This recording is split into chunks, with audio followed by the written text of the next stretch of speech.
ముఖ్యమంత్రి రేవంత్ రెడ్డి ఈ చాలామంది ఎమ్మెల్యేల మీద ప్రజాప్రతినిధుల మీద గుస్సా అవుతున్నాడు.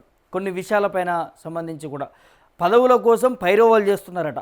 మాకు ఈ పదవులు కావాలని చెప్పి మంత్రులతోని ఎమ్మెల్యేలతోని ప్రజాప్రతినిధులతోని చెప్పించి డైరెక్ట్గా సచివాలయంలోకి వెళ్తూ ఉన్నారట.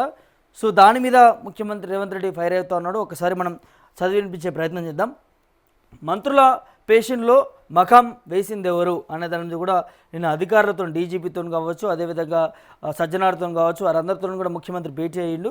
సో పార్టీ నేతల లీస్ట్ కోరిన సీఎం రేవంత్ రెడ్డి ఇంటెలిజెన్స్ వర్గాల ద్వారా సమాచార సేకరణ, ఇటీవల జూమ్ మీటింగ్తో కూడా క్షేత్రస్థాయిలోనే ఉండాలనేది సూచన, పార్టీ కార్యక్రమాలు ప్రభుత్వ పథకాలను పబ్లిసిటీ ఇవ్వాలనేది మరి ఆదేశం చేసిరట.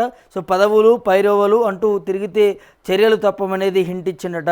అయినా కూడా మారని నేతల తీరు, అలాంటి తీరుపైన కూడా తీవ్ర ఆగ్రహం వ్యక్తం చేస్తున్నట. అయితే స్వేచ్ఛా కథనం తర్వాత కూడా మరి సచివాలయంలో హడావుడి అనే అంశం కూడా మనకి కనిపిస్తూ ఉంది. ప్రజా సమస్యలను పక్కన పెట్టి సచివాలయంలోని మంత్రుల పేషీల చుట్టూ కూడా అధికార పార్టీ నేతలు ప్రదక్షిణలు చేయడం, ప్రభుత్వ వ్యవహారాల్లో కూడా జోక్యం చేసుకోవడంపై కూడా మంత్రుల పేషెంట్లు షాడోస్, అదేవిధంగా పేరుతో మరి స్వేచ్ఛ పత్రిక మంగళవారం సంచలన కథనం ప్రచురించింది. దీనిపై ముఖ్యమంత్రి రేవంత్ రెడ్డి ఆరా తీశారు.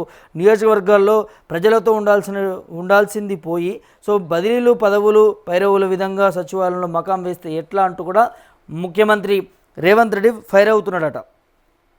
ఈ పద్ధతి మార్చుకోండి, ఈ నడవడికని మీరు మార్చుకోండి. ఈ సచివాలయ చుట్టూ మంత్రుల చుట్టూ ఎమ్మెల్యేల చుట్టూ తిరిగి పదవుల కోసం పైరవాలు చేసేది కాదు.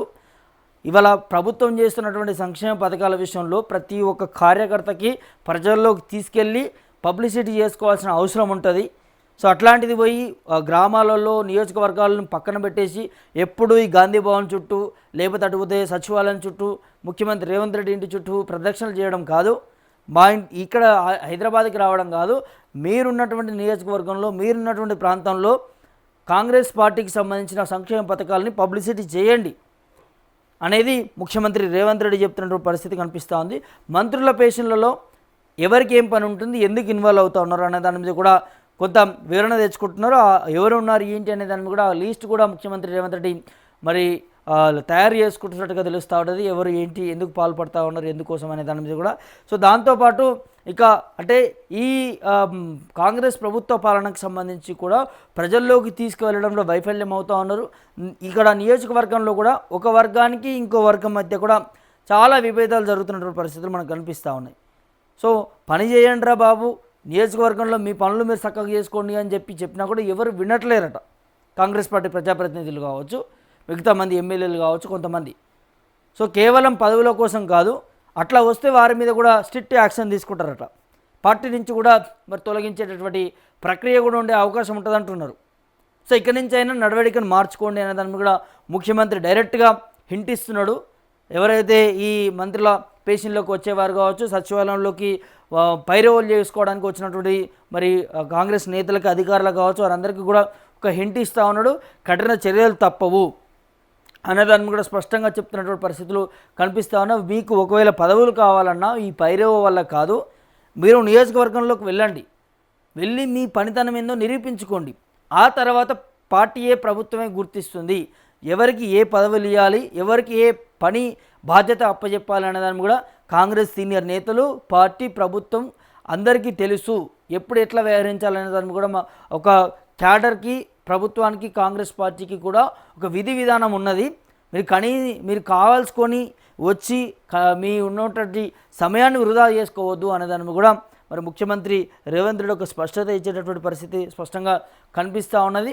ఇకనైనా మీ వ్యవహార శైలి మార్చుకోండి అనేది డైరెక్ట్గా మరి హింట్ ఇస్తూ ఉన్నాడు కాంగ్రెస్ పార్టీ నేతలకు సంబంధించి కూడా. సో మనం చాలా వివాదాలు చూస్తూ ఉన్నాం. ఈ పాలకుర్తిలో కావచ్చు, తుంగతుర్తిలో కావచ్చు, అదేవిధంగా అటు చాలా ప్రాంతాల్లో కూడా ఎమ్మెల్యేకి వర్గానికి ఇంకో మాజీ ఎమ్మెల్యే వర్గానికి కాంగ్రెస్ పార్టీలో వాళ్ళకి ఒక సఖ్యత లేదు. వారే బహిరంగంగా మీడియా ముందు కొట్టుకుంటున్నారు, మీడియా ముందు తిట్టుకున్న పరిస్థితి కల్పిస్తూ ఉన్నాయి. ఇక కార్యకర్తలు అయితే రక్తాలు వచ్చే విధంగా తలలు బాదుకుంటున్నారు, కొట్టుకుంటున్నారు. సో పదవుల కోసం ఇంకో దాని కోసం జరుగుతుంది. ఇక దాంతోపాటు డైరెక్ట్గా ఇక్కడ గాంధీ భవన్కి వస్తున్నారు. గాంధీ భవన్కి వచ్చి ఏం చేస్తున్నారు, ఆ గాంధీ భవన్లో కూర్చొని ఆడ ముంగడ కూర్చొని మాకు ఈ ఎమ్మెల్యే కావచ్చు లేకపోతే ఈ టీని కావచ్చు దాని వల్ల ప్రాబ్లం ఉందనేది వారిలో వారికే పంచాయతీలు పెట్టుకున్న పరిస్థితి కనిపిస్తూ ఉన్నది. సో అట్లాంటి వారి మీద గాంధీ భవన్ వద్దకు ఎవరు కూడా రావద్దు, ఏ ప్రాంగణంలో అడుగు పెట్టద్దు, ఏ ఎమ్మెల్యే అనుచరులైనా లేకపోతే ఇంకోరైనా కూడా సో దీని మీద స్ట్రిక్ట్ యాక్షన్ ఉంటుంది, చర్యలు తీసుకోవడం అనేది మహేష్ కుమార్ గౌడ్ చెప్తున్నాడు, ముఖ్యమంత్రి రేవంత్ రెడ్డి చెప్తున్నాడు, చాలామంది చెప్తున్నారు. మరి ఇక్కడ నుంచైనా మీకు నిజంగానే పదవులు రావాలి, ఇంకోటి కావాలంటే ప్రభుత్వం ముఖ్యమంత్రి చెప్తున్నటువంటి దాన్ని ఫాలో అవ్వండి. ఏ విధంగా ఎట్లా రావాలో కూడా అవి వచ్చేస్తాయి అనే దాన్ని కూడా మన ప్రభుత్వం నుంచి చెప్తున్నటువంటి పరిస్థితి కనిపిస్తుంది. ఈ వీడియో చూస్తున్నటువంటి మీరు అందరూ కూడా ఏమనుకుంటున్నారు? కాంగ్రెస్ పార్టీలో జరుగుతున్నటువంటి ప్రభుత్వంలో జరుగుతున్నటువంటి ఈ అంశాలకు సంబంధించి కూడా మంత్రులకు కావచ్చు, ఎమ్మెల్యేలకు కావచ్చు, అదేవిధంగా మంత్రుల పేషెంట్లలోకి జ్వరపడుతున్నటువంటి కొంతమంది నేతలు కావచ్చు. సో దీని మీద మీరు ఏమనుకుంటున్నారు, మీ అభిప్రాయం ఏంటనేది కూడా కామెంట్ రూపంలో తెలియజేయండి.